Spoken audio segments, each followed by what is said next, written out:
Oh no, not again. Those were the first words that crossed my mind when I began to see George Floyd's name lifted across social media. George Floyd, say his name. George Floyd, Black Lives Matter. George Floyd, stop the racist violence. Oh no, not again. This after years of seeing names like Freddie Gray and Alton Sterling, like Jamar Clark and Walter Scott, Tamir Rice, Michael Brown, Eric Gardner, Philando Castile. And just in these past few weeks, Breonna Taylor, Ahmaud Arbery. Oh no, not again.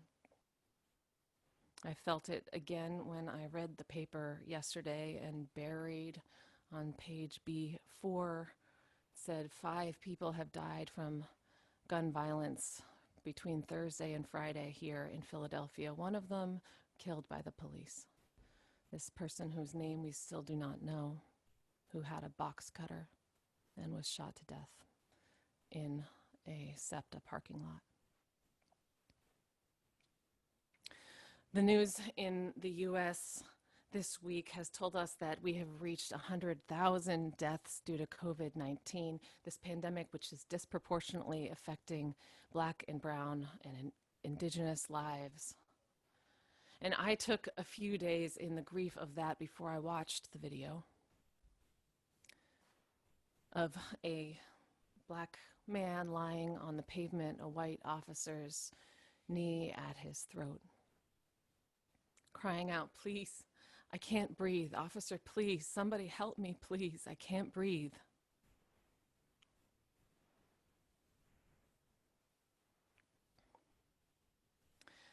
Derek Chauvin kneeled on his neck for 8 minutes and 46 seconds. That includes a full 2 minutes and 53 seconds after he became unresponsive. And the EMTs who treated him never did find his pulse again.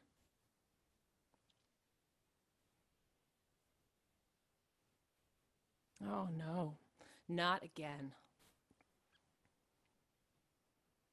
I've been nauseous this week, stomach and knots. As I watched the protests begin, peaceful at first and met with extreme police force.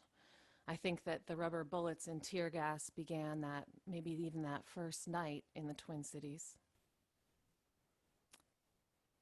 And through some combination of responding to police violence with more rage and right-wing inciters, right-wing inciters breaking windows and lighting fires and trying to create a civil war, mingling with the protesters. Some combination of looting and property destruction has began, some combination of police violence and violence within terrified and rage-filled crowds has begun to take over city after city across our country, across the world, and as of last night here in Philadelphia. It feels important to note that we are paying attention to this not because it happened, but because it happened on video. No one, or I should more likely say the largely white population of the United States, has been paying attention to the reality that this has happened regularly over and over and over again for decades and centuries in this country to people of color. But people of privilege did not start paying attention until they saw it on video. And no one who watches that video can say that it's anything but murder. It feels important to note that our witnessing is what is bringing attention to this particular killing in this moment. And it feels important to note that though many of our politicians and many of our news outlets do not distinguish between violence and property destruction, we should. We, as people of faith, know that there is a difference between smashing a window and strangling a life. And what is happening right now might include some violence and some property destruction, but my friends, property should never be vaulted above human lives, certainly not Black and brown lives and Indigenous lives and immigrant lives and trans lives. Many in our police force have been charged with protecting property and not lives. And that is important for us to notice right now as well.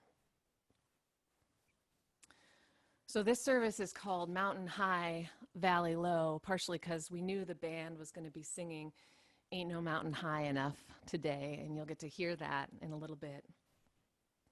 But also because so much of the spiritual journey across faith traditions is described as a journey up to the mountaintop, that enlightenment is up there, that nirvana is up there, that we see clearly when we're at the top of the mountain.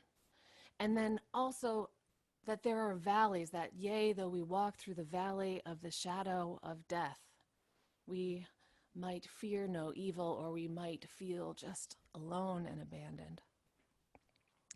The spiritual experience is talked about in terms of peak experiences and rock bottoms. But we know that sometimes those happen at the same time, or back to back, or they flip from one to the other. Buddhist nun in the Tibetan tradition, Pema Chodron, writes this: spiritual awakening is frequently described as a journey to the top of a mountain. We leave our attachments and our worldliness behind and slowly make our way to the top, and at the peak, we transcend all pain. The only problem with this metaphor, she writes, is that we leave all the others behind. Our drunken brother, our schizophrenic sister, our tormented animals and friends. Their suffering continues, unrelieved by our personal escape. And so, she writes, in the process of discovering bodhicitta, which is the Sanskrit word for noble or awakened heart, sometimes people call it true nature. In the process of discovering our noble or awakened heart, the journey goes down, not up, she writes. It's as if the mountain pointed toward the center of the earth instead of reaching up to the sky. Instead of transcending the suffering of all creatures, we move toward the turbulence and the doubt. We jump into it. We move toward it however we can. We explore the reality and unpredictability of insecurity and pain, and we try not to push it away. If it takes years, if it takes lifetimes, we let it be as it is. She writes, at our pace, without speed or aggression, we move down and down and down. With us move millions of others, our companions in awakening from fear. And at the bottom, at the very, very bottom of that upside down mountain, we discover water, the healing water of the bodhicitta, of the true nature of the awakened heart. Right down there in the thick of things, we discover love that will not die. There is more love somewhere. So many of you know that my colleague Hannah and I answered the call last night from our interfaith clergy with Power Interfaith, one of the Justice Coalitions we're a part of, to go down to Center City as the curfew was beginning here in Philadelphia, to try to provide a ministry of presence and a stabilizing force, as we expected that there might be violence against protesters by the police. And so over 20 clergy showed up, including Hannah and I. We met at the president's house at 6th and Independence Hall, and we walked down Market towards the fire and the smoke and the people running and the alarms and the blue and red flashing lights.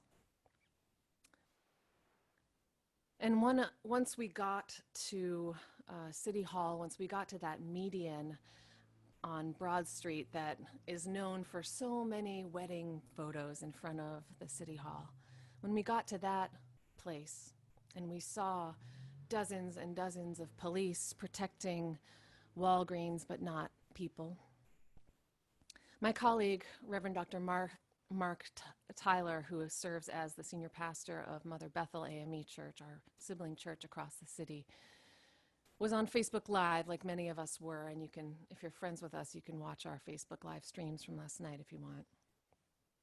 On Facebook Live, he approached two protesters who were holding up signs standing on that median. Their sign said things like, "Injustice anywhere is a threat to justice everywhere."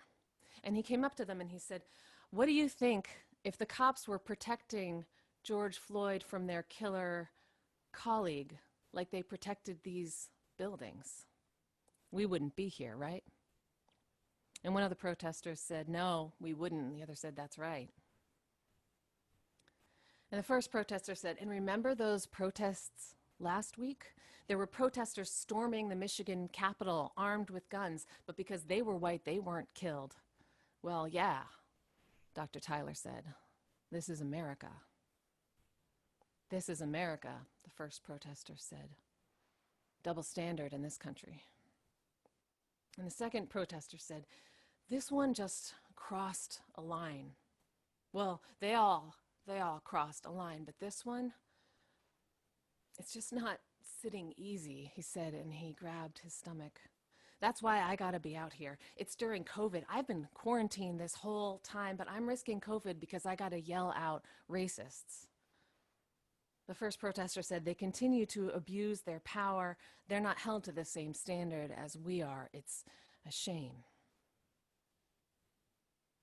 And Dr. Tyler said, "Well, you guys aren't outside agitators, right? You're here from Philly." And they said, "Yeah, well, we're here from Camden," and everyone agreed that Camden was Philly. Camden, for those of you who aren't from here, is our sibling city right across the bridge in New Jersey. And they said, "Yeah, we're from Camden. We had to walk across the bridge from Camden because we knew that they wouldn't let us in cars, so we walked." They walked. For miles, they walked across from another state to get to City Hall in a time of COVID, risking their own lives because this one crossed a line. They walked for miles, and after they finished talking with Dr. Tyler, they kept walking. They kept walking down the median on Broad Street with their signs held high, calling out racism, calling for police accountability, calling for something different for our country. When you find yourself walking through the valley of the shadow of death, the best advice I've ever heard is to just keep walking. Just keep walking. My colleague, Reverend Bill Sinkford, who some of you know was the first African-American president of the Unitarian Universalist Association of our denomination, he wrote these words to his congregation this week. "Even if he is charged," which he has now been charged, "even if he is convicted, that will not justify hope, because it will have taken a chance cell phone video and massive demonstrations to get even that to happen. We must face this truth," he says. "We must be present to it. We must visit the depression and the hopelessness. This is part of the truth I must know. It's part of the truth I invite you to know in yourself, if that truth is present in you, or through me," this is Bill talking, "and other people of color, if that is as close to the truth that you can approach. Let us individually and together face that truth. Let us name it so that we do not remain in either denial or despair, so that we don't stay in the valley of the shadow of death, but we can emerge more certain of where our hope lies and more willing to move toward it.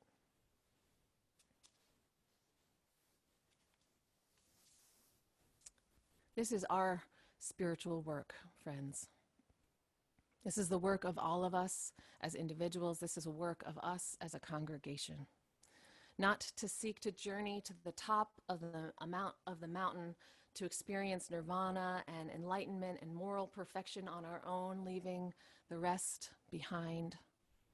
Instead, our work is to go on a journey of discovery of the bodhicitta, of the noble or awakened heart, this journey of the upside down mountain, of traveling down into the center of the pain of the earth alongside our millions of fellows in human community to discover that at the bottom, right in the thick of it, there is a healing water, that there is love that will not die. It is our work to visit despair, to visit depression and hopelessness, because this is truth, my friends, in this time. But yea, though we walk through the valley of the shadow of death, we must keep walking, keep rolling, keep moving, keep journeying together, because we are never, ever alone on this journey.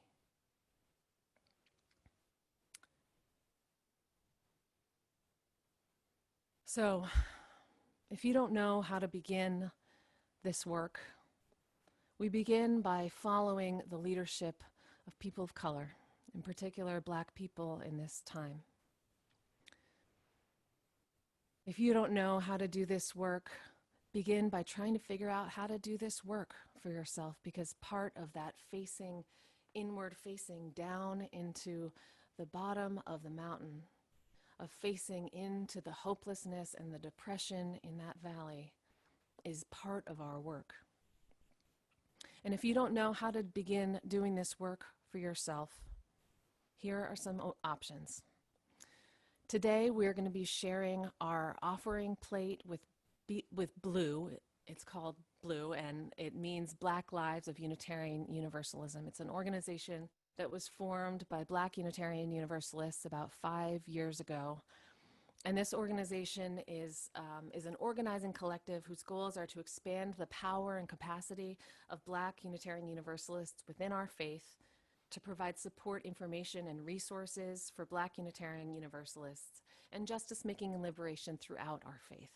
This is a Black-led movement within our faith tradition that is providing leadership and support to congregations across the country and the world right now. And we are going to be sharing our plate with Black Lives of Unitarian Universalism. I hope that you, if you have the means today to give generously, will join me in doing that. That's one way. Donating to other Black-led organizations is also another way to help in your own time.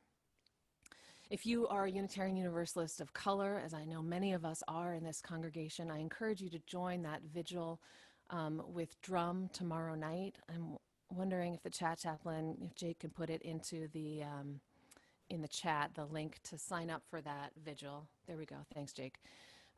If you're a person of color in this faith tradition, you want to be with other UUs of color, I invite you to sign up for that vigil tomorrow night. If you're a family and you're looking for ways to talk to your kids about this and help your children understand what's going on and help empower them to play a role in the transformation of society, I invite you to join the Philly Children's Movement. There's another link again in the chat for that movement. The Day of Action is now, but they are a movement that goes long beyond this one day. So check them out if you've not encountered them before. Several of our families here are in leadership there, and we're grateful for them.